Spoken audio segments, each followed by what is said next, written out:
Vitório Peré, eu sou um ex-aeronauta, voei durante 37 anos na Cruzeiro do Sul e Varig.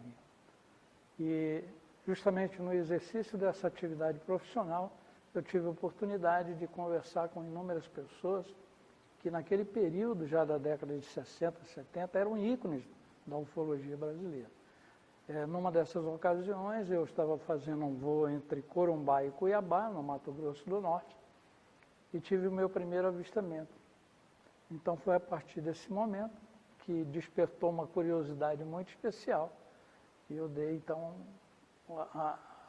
digamos assim, o primeiro mergulho dentro da ufologia brasileira. E como você se interessou pelas pesquisas da Operação Prato? Na realidade, na década de 60, final da década de 60, eu tive a oportunidade de conhecer o general Alfredo Moacir Uchoa, que era, na época, a sumidade máxima em ufologia brasileira. Então, numa dessas viagens, eu estava realizando um voo do Rio de Janeiro para Belém, via Brasília, e o general embarcou em Brasília. Aquilo, para mim, foi uma surpresa muito grande, e tivemos a oportunidade de conversar durante a etapa de Brasília a Belém, que durou em torno de 2h40. Então, alguns intervalos lá no momento do trabalho deu para conversarmos. Foi quando ele me disse que estaria indo a Belém a convite de amigos que teriam realizado, digamos assim, uma pesquisa muito aprofundada sobre fenômenos que estariam ocorrendo lá, que estiveram ocorrendo e estariam ocorrendo. E aí, a partir desse momento, já por conhecer o general há mais tempo, ele disse: olha, Peré, se você quiser me acompanhar, amanhã eu tenho lá um encontro, e será uma honra poder estar com você e tal. Eu digo: general, a honra é toda minha, né? Uma pessoa importantíssima, que para mim é fantástico. Só o fato de estar ao lado dele já era fantástico. No caso ainda da Operação Prato, qual a sua opinião sobre o fato daquele americano, aparentemente um piloto comercial, que depois entrou para a NASA, ter morado na região durante alguns anos, até seu falecimento em 1982? Na realidade, esse americano é uma figura bastante polêmica no contexto da Operação Prato, porque naquele momento lá, a região onde ele escolheu habitar era uma região que não oferecia recurso algum.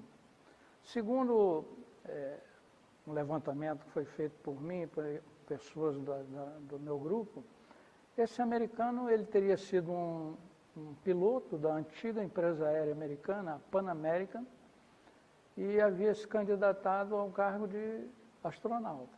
Ele foi aprovado, passou algum tempo na Flórida e, repentinamente, decidiu ir morar numa região onde não oferecia recurso algum, uma região chamada Baía do Sol, na Ilha de Mosqueiro, lá no Pará. E ele, então, chegou na região. Ele, em vez de se instalar nessa região, ele primeiro foi para a capital do Marajó, considerada a capital do Marajó, que é Soure, e lá ele instalou uma base de radioamador, uma base que naquela época era muito avançada para os equipamentos que ele montou lá na região. Bom, passou lá um período nessa área, nessa ilha, a Ilha de Soure, e então foi quando ele se instalou definitivamente na Baía do Sol, lá na Ilha do Mosqueiro. Lá também ele montou um equipamento sofisticadíssimo, sofisticadíssimo.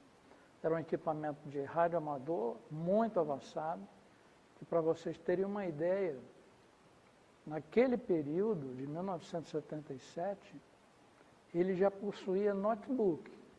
Observe uma curiosidade aí, que o primeiro notebook comercializado no mundo ocorreu em 1981. Então ele tinha equipamentos muito sofisticados para a época. Ele tinha uma lancha de alumínio de alta velocidade, coisa que ninguém possuía na região. Ele possuía a melhor moto da região. Ele possuía o melhor carro da região. Ele residiu nessa ilha durante 2 anos. Durante 2 anos ele não comprou um pão sequer na ilha.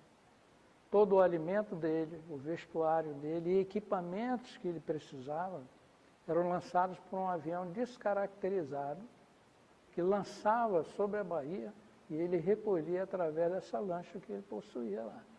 Então foi a partir desse momento que surgiu a ideia de que ele poderia estar ali monitorando os fenômenos que estavam ocorrendo na região e provavelmente acompanhando à distância o movimento dos militares. Então surgiu aí, isso ainda é uma hipótese, não tem como ser comprovado até o momento, mas surgiu aí a ideia de que havia ali digamos assim, um interesse de espionagem, entendeu? Aí provavelmente é aquela questão que as pessoas sempre perguntam, né? Havia uma interferência americana na Operação Prato? Então esse é um grande mistério que envolve esse personagem e que daria aqui umas 2 horas de conversa a respeito disso. Da próxima. Oficialmente, a presença de militares para a averiguação dos fenômenos na Operação Prato foi finalizada. Você acredita que ainda existem presença desses militares ou estrangeiros pesquisando? Teria alguma informação acrescentada a respeito? O assunto foi encerrado? Olha, no momento nós não temos informações alguma a respeito da presença de militares, sejam brasileiros ou estrangeiros lá. Aliás, nem mesmo no período da Operação Prato tivemos a prova concreta de que a presença americana estaria lá na região. Havia toda uma suspeita, mas não foi algo assim presenciado, nunca foi visto um grupo militar americano atuando, mesmo de forma, digamos assim, camuflada. Havia suspeita, né? Porque as informações, elas eram muitas, mas a presença de qualquer estrangeiro na região era o nativo que nos trazia, né? Então, isso foi uma coisa que nós não podemos descartar, mas também não podemos afirmar da presença deles lá. E a operação, ela não teve uma continuidade com a presença de nenhum grupo militar, não.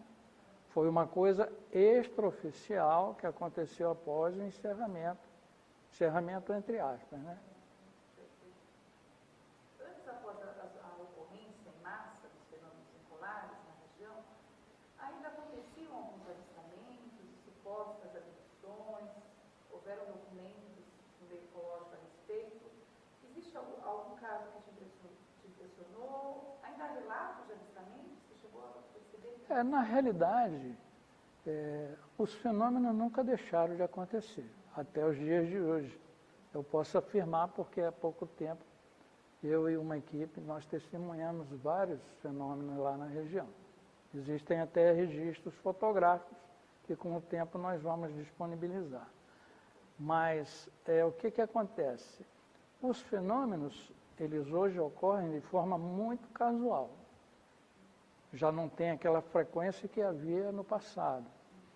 E o modus operandi também foi alterado, porque você consegue ver as luzes, você consegue ver o movimento daqueles objetos e você consegue ter uma noção da presença deles em determinadas áreas da região.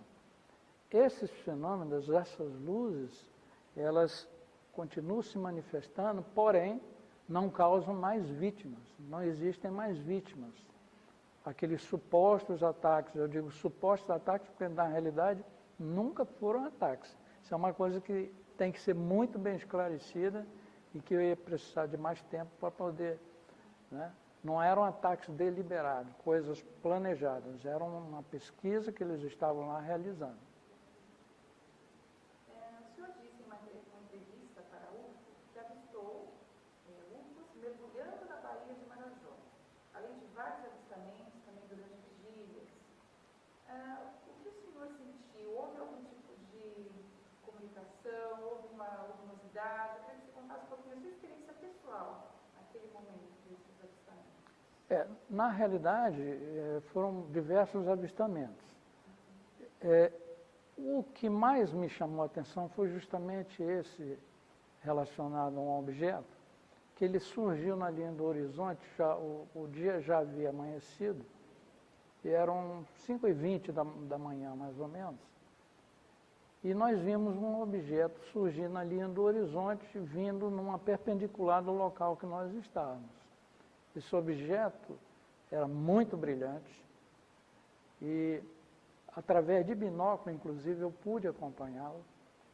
E esse objeto, essa luz que ele projetava não era uma luz própria, era a luz refletida dos primeiros raios do sol. Então era aquela luz vermelho alaranjada, né? Uma coisa belíssima. E à medida que ele aproximou, deu para ver perfeitamente a forma discoide do objeto. Esse objeto, ele demorou, inclusive, na trajetória, a aproximar do local que nós estávamos, e, digamos assim, o ponto mais próximo que ele chegou teria sido em torno de uns 500 metros. Era um objeto aparentemente grande, né?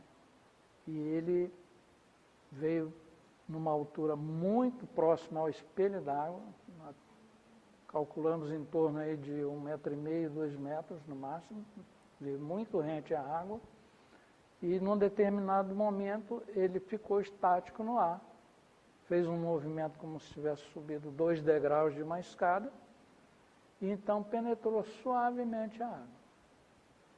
Isso foi um avistamento primoroso, uma coisa belíssima, e que, infelizmente, nós não pudemos filmar, porque era dia, já estava amanhecendo e já estávamos com tudo pronto para ir embora. Os equipamentos, a câmera já estavam guardados, não havia tempo. E depois tem uma coisa que as pessoas precisam entender. Às vezes você pode estar com grandes equipamentos, com ótimos equipamentos, os mais sofisticados. Mas ou você filma ou você assiste o fenômeno. E no nosso caso, o importante não era registrar aquilo ali, era ver o comportamento, para poder fazer um comparativo com outros avistamentos. A questão das fotografias, que as pessoas perguntam muito, poxa, mas vocês não filmaram, não fotografaram? Naquele período, as câmeras eram inacessíveis ao público.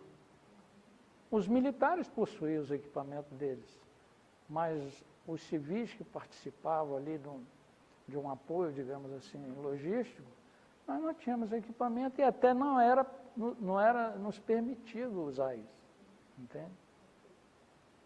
Pensando agora nas pessoas que querem iniciar pesquisas, que querem ir até a região, que querem fazer uma pesquisa de campo, o que você, se é que pode dizer assim, é um conselho que você diria para essas pessoas, né? A gente percebe que tem muitos que querem ir a campo. Sim. Então, talvez colocando um pouquinho esse profissional, o perfil dessa pessoa, talvez seja mais interessante. Na realidade, o que eu posso dizer é apenas incentivá-los. Por quê? Porque os fenômenos continuam, os avistamentos continuam, os objetos estão lá. A cada semana, ou cada dia que você passar na ilha de Colares, por exemplo, você vai ouvir relatos recentes, coisas de 10, 15 dias atrás. Então, o que eu posso indicar é que as pessoas que têm possibilidade, porque a questão da ilha de Colares é a distância, né? A maior parte dos grupos que se interessam pela pesquisa ufológica estão centradas no sul do país, né? Então, para eles fica, digamos assim, é dispendioso, né? Porque até a ilha não é tão distante do centro de Belém. De Belém até Colares são 110 quilômetros, 108, 110 quilômetros. Mas a questão é o deslocamento, a dificuldade para você chegar lá. Você tem que ir para um local chamado Penhalonga. Lá em Penhalonga você tem que aguardar a balsa, tem que fazer uma travessia de balsa, entende? Então, a ilha ela é uma ilha que já progrediu bastante, já tem ruas asfaltadas, por exemplo, mas você não tem acesso ao local onde você vai realizar as vigílias, não existe luz elétrica, você não tem apoio absolutamente de nada. Se você tem uma falha mecânica no seu carro, você vai ter problemas para regressar para o centro da ilha, entende? Então são coisas assim.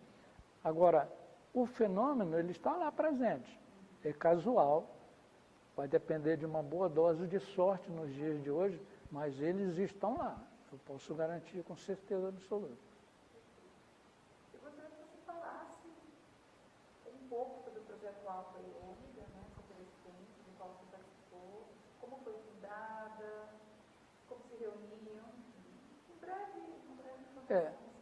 Na realidade, o projeto Alfa Ômega, ele foi uma sugestão do general Uchoa, porque naquele período que nós fomos apresentados aos militares, a Operação Prato já havia encerrado 1 ano e meio antes. Então, o que havia acontecido? O Holanda e alguns outros militares decidiram continuar a pesquisa de forma autônoma. Então, foi sugestão do general que nós criássemos um grupo, ele até deu o nome foi ele que deu, Alfa Ômega, mas não chegou a ser registrado oficialmente esse grupo. Então, o que nós fazíamos? O Holanda e os militares, eles iam para determinadas regiões e nós íamos para outras regiões. Na mesma noite, realizávamos as pesquisas, as vigílias, e na manhã do dia seguinte, trocava as informações. Você viu tal coisa? Vi. Registrou? Viu. Exatamente, confrontávamos as informações. Esse projeto, ele durou 4 ou 5 anos, entende? Mas tudo que nós conseguimos e foi relatado, ficou em poder do Irangi Holanda, entende? Então nós não temos assim, até porque nós vivíamos o regime militar e, no caso, por exemplo, nós civis, eles diziam, olha, vocês participam da pesquisa, mas não podem transportar equipamentos fotográficos, essas coisas todas. Fica a nosso critério. Última pergunta, no caso, volta um pouquinho para os estudantes. Nós somos um grupo, né, de estudantes da oncologia, e eu queria saber que você pudesse dar um conselho para as pessoas que têm interesse em estudar, seja a Operação Prato ou outros casos oncológicos, o que essas pessoas, esses jovens devem fazer, em direta fonte? A ufologia, ela exige um conhecimento muito vasto, né? Você tem que ter, digamos assim, realizar pesquisas em várias ciências, né? Em várias disciplinas, digamos assim. E aí você tem que entrar na astronomia, né? Um pouco na física, digamos assim, na aerodinâmica, para você entender o fenômeno, na meteorologia. Né? Então, são disciplinas que vão ajudar muito os estudantes. A ufologia está em evidência no mundo inteiro. Os fenômenos estão repercutindo a cada dia em vários países. Né? O Brasil é um celeiro. O Brasil é um celeiro. Em vários estados brasileiros nós temos uma incidência altíssima, do sul ao norte. Então, o que eu digo, independente da região que o grupo ou o estudante esteja, é muito importante que ele mergulhe nesses estudos e que vá a campo, porque hoje em dia se fala muito em ufologia científica, mas a pessoa só vai atingir, digamos, o objetivo se ele for a campo, se ele for lá sentir na pele, viver o fenômeno, porque o fenômeno que acontece no Brasil é um fenômeno único. Ele é diferente de todos os outros, de todos os países. Porque nos outros países você vê o objeto luminoso, filmado, gravado e tal. Aqui não. Você sente na pele o fenômeno físico, ele altera o ambiente onde você está. Né? Então são coisas assim. Uma pergunta que eu volto atrás, para responder porque passei por cima, é que a pessoa pergunta a respeito de você sentir alguma reação, alguma emoção, algum contato no momento do avistamento. Na realidade, existem todos esses fatores, todas essas possibilidades. Existem momentos em que você está vendo o objeto, ele se comporta de uma forma em que você até tenta uma comunicação mental, telepática. Né? Isso existe de fato. E posso dizer com certeza absoluta que, na maioria das vezes, você é atendido. Se você faz um pedido, por exemplo, de execute uma manobra, o objeto executa. Se aquele objeto estiver sendo dirigido por uma forma inteligente, porque pode ser uma sonda, não é? Então é uma coisa mais automática, uma coisa que pode não responder imediatamente. Mas se estiver sendo dirigido por alguma, digamos, alguma entidade inteligente, aí sim a resposta é confirmada. Agora, existem fenômenos em que você, por exemplo, não vê nada, mas você sente um efeito no campo onde você está, né? Por exemplo, uma coisa que é muito frequente lá na região é você estar no meio da madrugada e os pássaros que têm hábitos diurnos começam a se manifestar de uma forma muito estranha. Os animais, por exemplo, os cavalos, o gado, de forma geral, começa a mugir, os cães começam a ladrar de forma assim nervosa, insistente, né? Você vê que é uma coisa assim assustadora até, entende? Então existem todas essas características, esses fenômenos que eles podem se apresentar. E muitas vezes você também não está vendo nada, não tem nenhuma manifestação sonora na região, mas você sente a presença de alguma coisa e no final dessa coisa você acaba vendo. Nós agradecemos a participação. Tá? Eu que agradeço o convite. Obrigada. Obrigado.